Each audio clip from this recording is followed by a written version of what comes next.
Bonjour à tous, c'est Mélas de la chaîne 4DD IG français, j'espère que vous avez la forme. Les photos, en particulier les photos numériques, sont très importantes dans notre vie. On ne peut imaginer la perte de nos souvenirs et photos très importantes de famille, voyages, amis, ainsi de suite. Et malheureusement, la suppression de données photos, que ce soit sur PC, sur Mac ou bien dans les smartphones sous Android ou bien iPhone, est récurrente et ça peut arriver à n'importe qui. Et si vous êtes dans ce cas et que vous cherchez un moyen de récupérer vos images et souvenirs importants, dans cette vidéo, on va voir un guide qui va vous permettre de récupérer vos images, que ce soit sur Mac, sur PC, et je vais vous suggérer quelques vidéos dans la chaîne directement qui vont vous permettre de récupérer, que ce soit sur iPhone ou bien sur Android. Mais avant cela, n'hésitez pas à liker la vidéo, la partager avec vos amis, de vous abonner à la chaîne si ce n'est pas le cas et activer la cloche pour être notifié de chaque nouvelle vidéo. Et on passe directement à la suite de la vidéo. La première partie, puis-je récupérer mes photos dans divers appareils? La réponse est oui, vous pouvez récupérer vos images dans divers appareils tels que votre PC, votre Mac, smartphone Android et iPhone. Cependant, le taux de réussite de récupération de données dépend bien sûr de certaines circonstances de suppression. Pour récupérer des fichiers supprimés sur Windows, vérifiez la corbeille ou l'historique de fichiers. Sur Mac, vous pouvez consulter la corbeille ou utiliser le Time Machine. Android propose Google Photos pour la récupération. Si cette dernière échoue, l'outil 4DD IG compatible sur Windows et Mac peut récupérer vos photos en quelques étapes simples. Pour les appareils numériques, utilisez un logiciel spécial rapide après la suppression pour maximiser vos chances de succès. La deuxième partie, on passe directement aux solutions qui vont vous permettre directement de récupérer les fichiers supprimés ou bien photos supprimées sur Windows.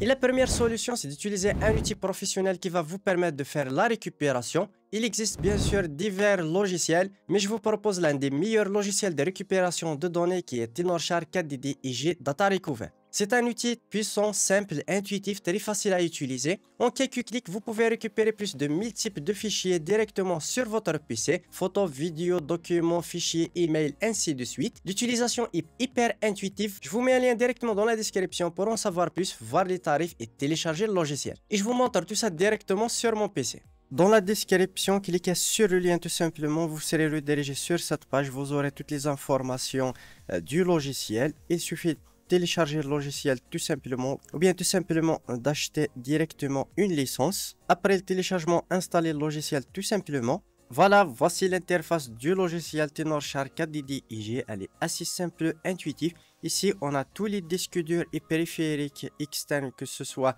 disques durs USB, carte mémoire, ainsi de suite, bureau, corbeille. Vous pouvez sélectionner un dossier directement. Ici à gauche, vous pouvez directement, depuis une carte SD, dans un PC planté grâce à une clé USB, j'en ai déjà fait une vidéo dans la chaîne, récupération vidéo améliorée et réparation photo et vidéo. On revient tout simplement sur la liste disque dur. Par exemple, si vous avez perdu soi-disant des données sur le disque F, on va cliquer, ou bien le disque D, on va cliquer tout simplement sur analyser. Là, vous pouvez sélectionner le type de fichier que vous souhaitez récupérer. Pour mon cas, par exemple, on va faire simplement photo, mais vous pouvez bien sûr sélectionner tous les types de fichiers puisqu'il peut récupérer plus de 1000 types de fichiers. Puis on va cliquer sur analyser.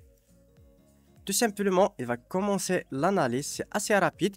Bien sûr, tout dépend le type de disque dur que vous possédez. Si c'est un disque dur classique HDD, ça va être un petit peu plus lent. Si vous avez un disque dur NVMe SSD, ça va aller très vite.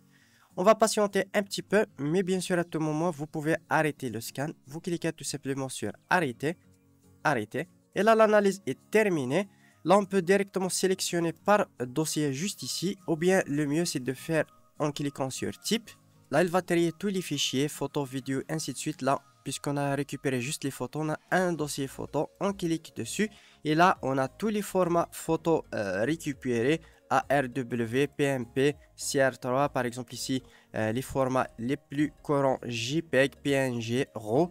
Vous pouvez même récupérer les fichiers RAW directement et même les fichiers Photoshop PSD. Là, on veut sélectionner par exemple les images en JPEG, en JPG là. Vous pouvez essayer de trier par taille, type, ainsi de suite. Là, je vais trier par exemple par taille pour récupérer les images qui m'intéressent. Bien sûr, vous pouvez cliquer sur une image et cliquer sur prévisualiser pour voir l'image en question. On attend un petit peu et là, comme tu peux le voir, je peux prévisualiser l'image directement en temps réel. Pour faire la récupération, on va sélectionner quelques fichiers par exemple. Je peux sélectionner autant que je veux. je vais sélectionner quelques images, c'est juste pour l'exemple, pour la vidéo. Je peux sélectionner PNG par exemple et sélectionner quelques images à récupérer. Par exemple, je vais sélectionner quelques-unes. Et là, tout simplement, on va cliquer juste en bas à droite sur récupérer. Là, on va sélectionner un autre dossier de récupération. Je vais le mettre tout simplement dans le disque G. J'ai assez d'espace pour faire la récupération. Voilà. Puis on va cliquer sur enregistrer maintenant. Vous avez deux options, récupération seulement, ou bien récupération et réparation. Si vous avez des images endommagées, mais on va cliquer tout simplement sur récupérer juste ici. On attend le chargement, puis sur afficher. Là, on va voir directement les images en JPEG et PNG. Je vais cliquer sur JPEG. Et là, comme tu peux le voir, je peux consulter directement mes images sans perte de qualité. Comme tu peux le voir, je peux même zoomer dans l'image. Et là, je peux consulter tout simplement mes images. Et vous pouvez sélectionner aussi les images en JPEG. Si je peux ouvrir directement une image en PNG, par exemple, sans perte de qualité. Voilà, c'est assez simple grâce au logiciel. Vous avez le lien directement dans la description. N'hésitez pas à checker le lien, télécharger et le tester. La deuxième solution, c'est tout simplement d'utiliser la corbeille pour récupérer les fichiers supprimés sur votre PC. Quand vous allez supprimer les fichiers, bien sûr, il y a toujours un dossier corbeille et vous pouvez à tout moment récupérer et restaurer les fichiers tout simplement. Pour ce faire, rien de plus difficile. On va directement dans le dossier corbeille. Vous sélectionnez les fichiers que vous voulez récupérer. Vous cliquez sur récupérer les éléments, ça va les récupérer directement dans le dossier source directement. Ou bien si vous voulez sélectionner un dossier de récupération, vous cliquez sur restaurer les éléments sélectionnés. Vous cliquez dessus et ça va directement restaurer les images dans le dossier prévu à cet effet.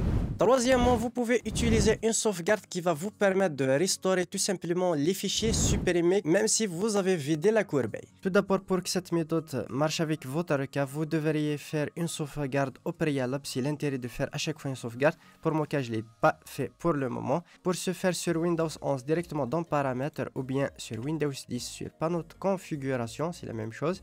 Puis on va aller dans la partie système. Ici sur la partie système, puis on va descendre tout simplement et chercher l'onglet récupération ou bien sauvegarde et récupération. Vous cliquez dessus et là vous sélectionnez votre sauvegarde et vous pouvez ainsi récupérer les images que vous souhaitez pour faire une restauration. On passe à la deuxième partie. Je vais vous montrer quelques méthodes pour récupérer les fichiers sur votre Mac. Première solution, comme sur le PC, vous disposez d'un dossier courbé qui va vous permettre de restaurer les fichiers. Deuxième solution, c'est d'utiliser la fonction remonter dans le temps directement sur votre Mac. Pour ce faire, c'est assez facile. On clique juste ici, parcourir les sauvegardes Time Machine. On clique dessus et là, on aura tout simplement tous les dossiers par date de sauvegarde. Vous consultez la date qui vous convient avant la suppression et vous pouvez récupérer les photos. Quatrièmement, la récupération des données directement dans les smartphones Android ou bien iPhone. Première méthode la plus commune, c'est directement vous disposez dans votre galerie un dossier courbé. Vous pouvez accéder dessus, vous avez les données supprimées récemment, par exemple environ 30 jours, et vous pouvez les récupérer. Deuxièmement, vous pouvez utiliser des logiciels de récupération et dans la description ou bien directement en faisant une recherche sur notre chaîne YouTube, vous allez voir quelques solutions de récupération que ce soit pour iPhone ou bien sous Android. Tout dépend bien sûr du smartphone que vous possédez. Voilà, on arrive au terme de cette vidéo, j'espère qu'elle vous aura plu. N'hésitez pas à me le faire part dans les commentaires, lâchez un gros pouce bleu pour soutenir la chaîne et sur ce, à une prochaine vidéo.